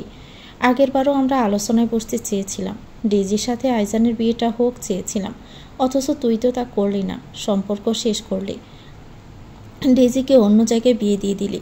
আমরা তো কিছু বলিনি, এতে কবির তোকে দোষারোপ করিনি। ডেজি যেমন আয়শানকে পায়নি, তেমনি আইজানও কিন্তু ডেজিকে ভালোবেসে পায়নি। ভালোবাসলেই যে পেতে হয় এমন তো কোথাও লেখা নেই কবির, বুঝ বিষয়টা। কবির সাহেব বুঝলেন না, বরং অবুঝের মতো রেগে বললেন, কি বুঝবো আজহার? আমার মেয়ে আমার ফেরত দে। আমি তোদের মতো জানোয়ারদের সাথে কোনো আত্মীয়তা যেতে চাই না। আমার মেয়েকে ফেরত দে, নয়তো আমি সত্যি কঠোর হব আজরানের বিষয়ে। আজহার খান এবার কঠিন শীতল চাহনিতে তাকালো, তারপর বললেন, আজরানকে জেলে নিবি তুই? খানবাড়ির ছেলেকে? আমার মেয়েকে অপহরণের দায়ে অবশ্যই নিব। পারবি না। আজরান ততক্ষণে সিঁড়ি বেয়ে নিচে নামে। নিচের চিৎকার চেঁচামেচি এমনিতেই এতক্ষণ কানে আসছিল, শুধু রোজকে নিচে নামতে বলে নামতে দেরি হচ্ছিল তার। আজরান কবির সাহেবকে দেখেই প্রথমে হাসল, সোফায় বসে একদম কবির সাহেবের মুখোমুখিই বসল সে। পরমুহূর্তে আজহার সাহেবের দিকে সে হেসে বলল, বড় আব্বু, আমি একটু জেল ঘুরে আসতে চাই, তুমি নাকচ করো না, শত হোক শ্বশুর আব্বু ছাওয়া। আজহার সাহেব ব্রু কুঁচকালেন, দ্রুত বললেন, মানে? তোমার বন্ধু যে চালটা দিল তাতে ওনাকে সফলই হতে দিন, একটু তো খুশি হতে দেওয়া উচিত ওনাকে, তাই না? এবারে ছেলে জেলে যাবে? গেলাম না হয়, আজহার সাহেব বললেন। আজরান হাসে, বলে, বড় আব্বু, বউ অপহরণের দায়ে জেলে গেলে কষ্ট হয় না, ভালোবাসা বাড়ে। কথাটা বলে সে ফিরল কবির সাহেবের দিকে, হেসে বলল, যাই হোক, আমি আপনার মেয়েকে অপহরণ করেছি, বিয়ে করেছি, এখন গ্রেপ্তার করুন আমায়, সমস্যা নেই। কবির সাহেবের সোয়াল শক্ত। আয়শানের মতো আজরানকেও উনি সহ্য করতে পারছেন না, রাগ খুব জমে একাকার। বললেন, আমার মেয়ে কোথায়? আজরান হেসে বলল, আছে সে। আপনি তো আমার বিরুদ্ধে অভিযোগ করছেন, আপনার অভিযোগ অনুযায়ী আমার কাছেই তো থাকবে, বলুন। সোজাসুজি বলো, আমার মেয়ে কোথায়? ঠিক তখনই রোজ এসে নামলো। বাবাকে দেখে চোখ টলমল করে উঠল তার, যেন অস্পষ্ট স্বরে ডাকল, আব্বু। কবির সাহেব দ্রুতই তাকালেন, মেয়েকে দেখে দ্রুত এগিয়ে এলেন উনি। তারপর মেয়ের সামনে গিয়ে দ্রুত বললেন, রোজ, এক্ষুনি আমার সাথে বাড়ি ফিরবি আম্মু, এক্ষুনি। এই জানোয়ারগুলো তোর সাথে খারাপ ব্যবহার করেছে, বল কি করেছে? জোর করে তোকে বিয়ে করেছে না, বল। আমি এদের সবাইকে শাস্তি দিব, তুই দেখে নিস। রোজ কেঁদে ফেলল এমন করে যেন, আবারও ফেল করে সে বলল, আব্বু। কবির সাহেব এই কান্নাটার অর্থ বুঝলেন, যে সত্যি সত্যি তার মেয়ের উপর অত্যাচার করা হয়েছে। বললেন, কাঁদবি না, একদম কাঁদবি না। দেখলেন তো ইন্সপেক্টর সাহেব, আমার মেয়েটাকে আটকে রেখেছিল এরা, কত অত্যাচার করেছে সত্যিই জানি না। আমার মেয়েটা কিভাবে কাঁদছে একবার দেখুন। অ্যারেস্ট করছেন না কেন ওই ছেলেকে? ফের মেয়েকে আশ্বাস দিয়ে বললেন, তুই যা বলবি, যেভাবে বলবি, এই ছেলেকে আমি সেভাবেই শাস্তি দিব। তুই দেখে নিস রোজ, তুই শুধু বল ওরা কি করেছে। রোজ একবার আজরানের দিকে তাকায়, তার কান্নার মানে এভাবে ভেবে নিবে তার বাবা যে বুঝে ওঠেনি। তবে তার কান্না পাচ্ছে, সত্যিই কান্না পাচ্ছে বাবাকে দেখে, কান্না দমাতে পারছে না সে। আজরান ব্রু বাঁকায়। এক মুহূর্তের জন্য মনে হলো রোজ বোধ হয় তাদের পরিবারকে ফাঁসাতে এভাবে একটা নাটক সাজালেও সাজাতে পারে। সাজাক, রোজ যে বদলে গিয়েছে তা আজই না হয় প্রমাণিত হোক। অথচ আজরানের ধারণা মিথ্যে প্রমাণ করে দিয়ে রোজ শান্ত গলায় ওভাবেই বলল, কিছু করেনি আব্বু। কবির সাহেব মানলেন, বললেন, ওরা তোকে জোর করে তো নিয়ে গিয়েছিল, জোর করে বিয়ে করেছে না ও তোকে? বল মা, আমি আছি, তুই সব কিছু খুলে বল। আজরান উঠে এলো, পিছনে দাঁড়িয়ে বলল, একদম ঠিক, জোর করে বিয়ে করেছি ওকে আমি। এখন কি করবেন শ্বশুর সাহেব? কবির সাহেব রেগে বললেন, তোমার বেয়াদবি দেখে আমি অবাক হচ্ছি। আজরান হাসে, ইন্সপেক্টরের সামনে এসে হাত বাড়িয়ে বলে, অ্যারেস্ট করছেন না কেন? যাই হোক, চলুন আমরা গাড়িতে গিয়ে বসি, ওনারা ততক্ষণ এসব করুক। আচ্ছা, জেলের রুমগুলো পরিষ্কার পরিচ্ছন্ন আছে না? আমার আবার অপরিষ্কার পরিবেশে সমস্যা হয়। ইন্সপেক্টর সাহেব পড়লেন বেকায়দায়। দুই পরিবারের সম্ভ্রান্ত পরিবার, কি করবে বুঝে উঠতে পারছে না। তবু উনি আজরানের কথা অনুযায়ী অ্যারেস্ট করলেন, পা বাড়ালেন। রোজ বিস্ময় নিয়ে তাকাই। এই পরিবারটা অলরেডি ভেঙে গেছে। পরিবারের 3 ছেলের মধ্যে আইজান বাহিরে, আয়শান এই বাড়িতে থাকে না। এখন আজরানকেও যদি তার জন্য জেলে যেতে হয়, বিষয়টা খারাপ হচ্ছে না? রোজ বাবার দিকে তাকালো, বলল, আব্বু ওদের দাঁড়াতে বলো। আজরান ভাই আমাকে জোর করে বিয়ে করেননি, আমি নিজেই বিয়েতে মত দিয়েছিলাম। দাঁড়াতে বলো তাদের। কবির সাহেব বিস্ময় নিয়ে বললেন, তুমি নিজে বিয়ে করেছ? কী সব বলছিস রোজ? তোকে ধমক দিয়েছে ওরা, তাই না? হুমকি দিয়েছে? রোজ উত্তর দিল, না আব্বু। তাহলে? আমি নিজে থেকেই বিয়েটা করেছি। সত্যি করে বল রোজ, আমি আসি তোর সামনে, তোর কিচ্ছু হবে না, বল আম্মু। রোজ ছোট্ট শ্বাস ফেলে কান্না মুছে নিয়ে বলল, এটাই সত্যি আব্বু। কবির সাহেব এবার নিজের সমস্ত রাগ দেখালেন নিজের মেয়ের উপরে, সমস্ত শক্তি দিয়ে একটা চড় বসালেন নিজের মেয়ের গালে। রোজ পিছিয়ে গেলে চড়ের আঘাতে কেঁদে ফেলল ফের। গালে হাত রেখে ভয়ে তাকাই সে। কবির সাহেব দাঁতে দাঁত চেপে ধমকে বললেন, সত্যিটা বলো রোজ, বলো তোমাকে জোর করে বিয়ে করেছে, বলো। আজরান চলে যেতে নিয়েও থামল। আসমাকা হয়ে যাওয়া কাণ্ডটা বুঝে উঠে তার রক্ত টকবক করে ওঠে।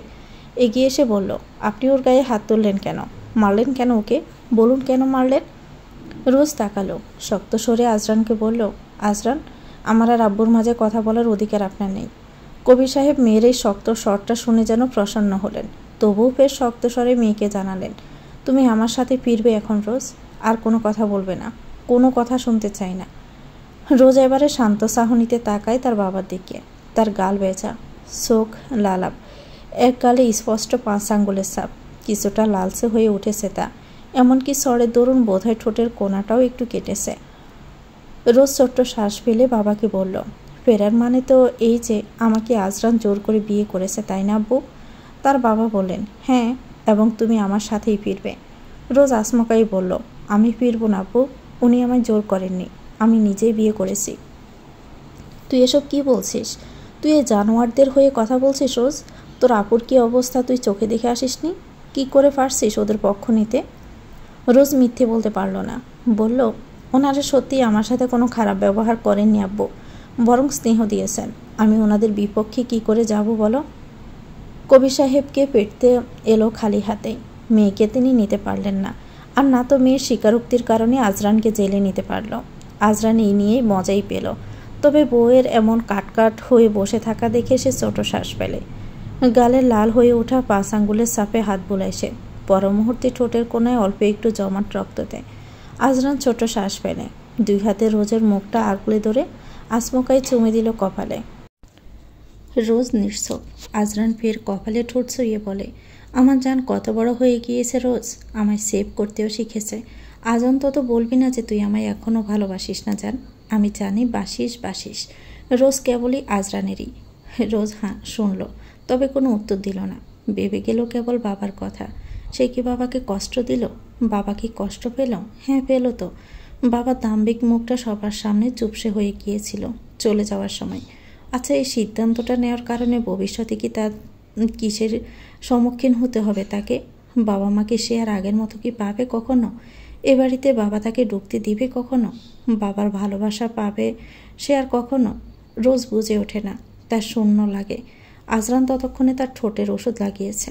গালে সরের জায়গাটায় হাত বুলিয়ে বলল, কি বেয়াদব বাপ তোর, নিজের মেয়েকে বিশ্বাসই করে না। শুধু তোর বাপ বলে ছাড় পেয়ে গেল রোজ, নয়তো অন্য কেউ আমার স্ত্রীর গায়ে হাত তুললে হাত উপড়ে ফেলতাম। রোজ শক্ত চাহনিতে তাকায় এবারে, জ্বলে উঠে বলে, আমি আপনার স্ত্রী হওয়ার আগে তার মেয়ে, তার আমাকে মারার অধিকার আছে এবং থাকবে। এই নিয়ে আপনি কথা বলার কেউ নন। আজরান ফোঁস করে বলে, কেউ না হলে তো থেকে গেলি কেন? চলে যাওয়ার জন্য বলেছিলাম তো তোকে, যাসনি কেন? রোজ ছোট স্বরে বলে, আমি চলে গেলে এটাই প্রমাণ হতো যে আপনি আমায় জোর করে তুলে এনেছেন। আজরান ব্রু বাঁকায়, তো কি হতো তাতে? এটাই বোঝা যেত যে আপনি অপরাধী। ফের ব্রু বাঁকিয়ে আজরান বলল, আমি নিজের মুখেই তো বললাম আমি অপরাধী, তুই শুনিসনি? আমাকে তুলে নিত জেলে আজরান।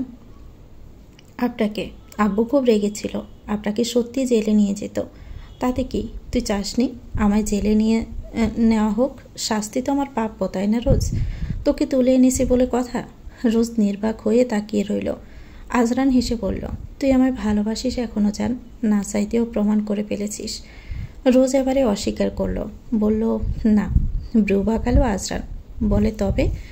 আমি চাইছিলাম না আপনাদের পরিবারটা ভাঙুক, আমার জন্য এই পরিবারের একটা ছেলের জেল হোক সেটা চাইছি না, এ কারণেই যাইনি। আজরানের হাসিটা মিঙে গেল। হুট করে শান্ত ভঙ্গিতে চেয়ে বলল, এজন্যই আমার পক্ষ নিলি? Very good. তবু এ পরিবারের প্রতি তোর ভালোবাসা আছে বলে যান, এটুকুই যথেষ্ট। রোজ তাকালো। শুধু পরিবারের প্রতি না, আজরানের প্রতিও তার ভালোবাসা আছে, সেটা অস্বীকার করতে পারে না, তবে কিছু রাগও আছে। রোজ ছোট শ্বাস ফেলে বলে উঠল, আজরান? আইজান ভাই তো এখন স্বাভাবিক, তাই না? শুনেছি ওখানে একটা মেয়ে ওনাকে অনেক ভালোবাসেন, মেয়েটাকে মেনেছেন কি? ওনারা বাড়ি ফিরে না কেন? আইজান ভাইয়ের আম্মুও ফিরে না, আবার আয়শান ভাইও এই বাড়িতে থাকে না, সবটা আমাদের পরিবারের সাথে শত্রুতার জন্য? রোজের কণ্ঠটা উদাস। আজরান তাকালো, ছোট্ট শ্বাস ফেলে বলে, হঠাৎ এসব ভাবনা কেন? এমনিতেই। আজরান একটু হাসল, পর মুহূর্তে চলে গেল নীরবে। আয়শান তৈরি হয়ে নাস্তা করে নিল। পেশায় সে একজন ডক্টর, তবে মাঝে মধ্যে বাবার সাথে বিজনেসের প্রসঙ্গে পারিবারিক বিজনেসও দেখতে হয় তাকে। আয়শান খাবার টেবিলে বসেই দেখতে পেল তুলিকে বাহিরে যাচ্ছে। আয়শান পিছন থেকে ডাক দিল, কোথায় যাস? তুলি তাকালো। একটু আগের কবির সাহেবের কথাগুলো সে রুম থেকে শুনেছিল। এমন অহরহ এই বাড়ির মানুষের থেকেও কথাগুলো শুনতে হয় তাকে। অথচ তুলি কিন্তু ডেজির সাথে প্রতিযোগিতায় নামতে চায়নি। ডেজি ভালো না ও এটা জানতে চায়নি, তুলি তো এসব জড়াতে চায়নি, তাকে জড়ানো হলো। অতঃপর দিনরাত সে অযোগ্য এই কথাটা তার মাথায় যে যার মতো ঢুকিয়ে যাচ্ছে।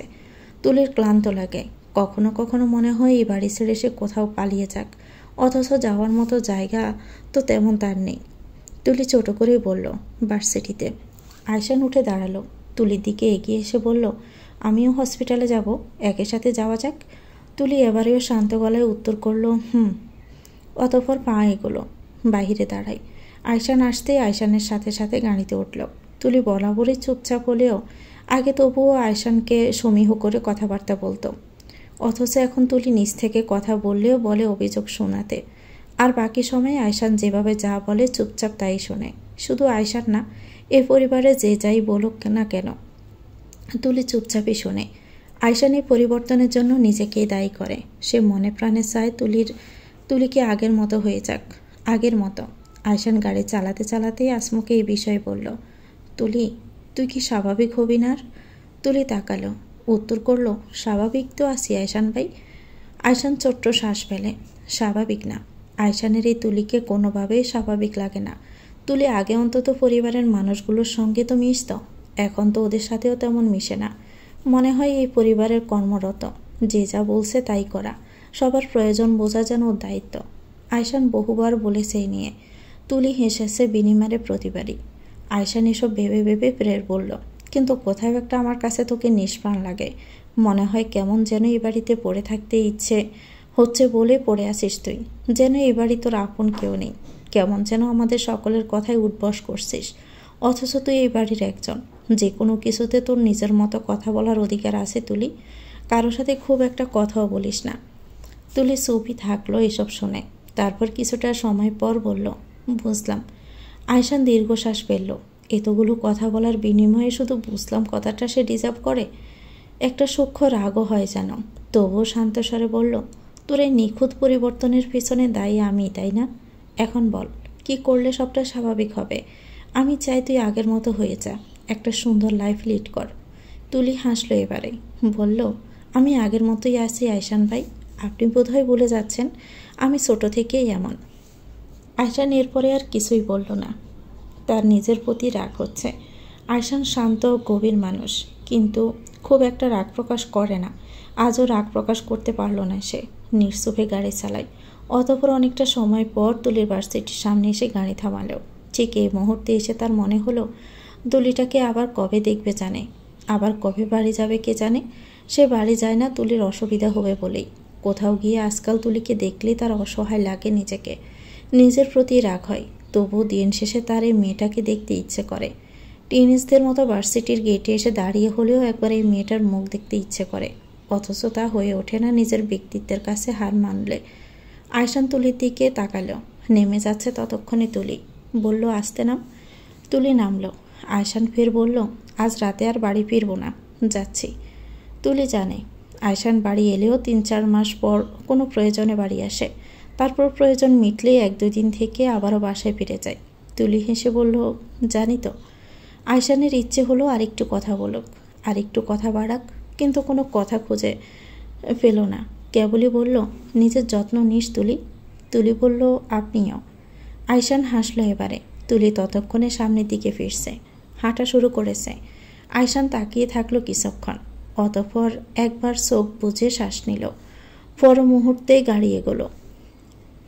তো ভিউয়ার্স, গল্পটির নাম হচ্ছে প্রেম স্পৃহা, লিখছেন অলকানন্দা ঐন্দ্রী। এটা গল্পের প্রথম অংশ।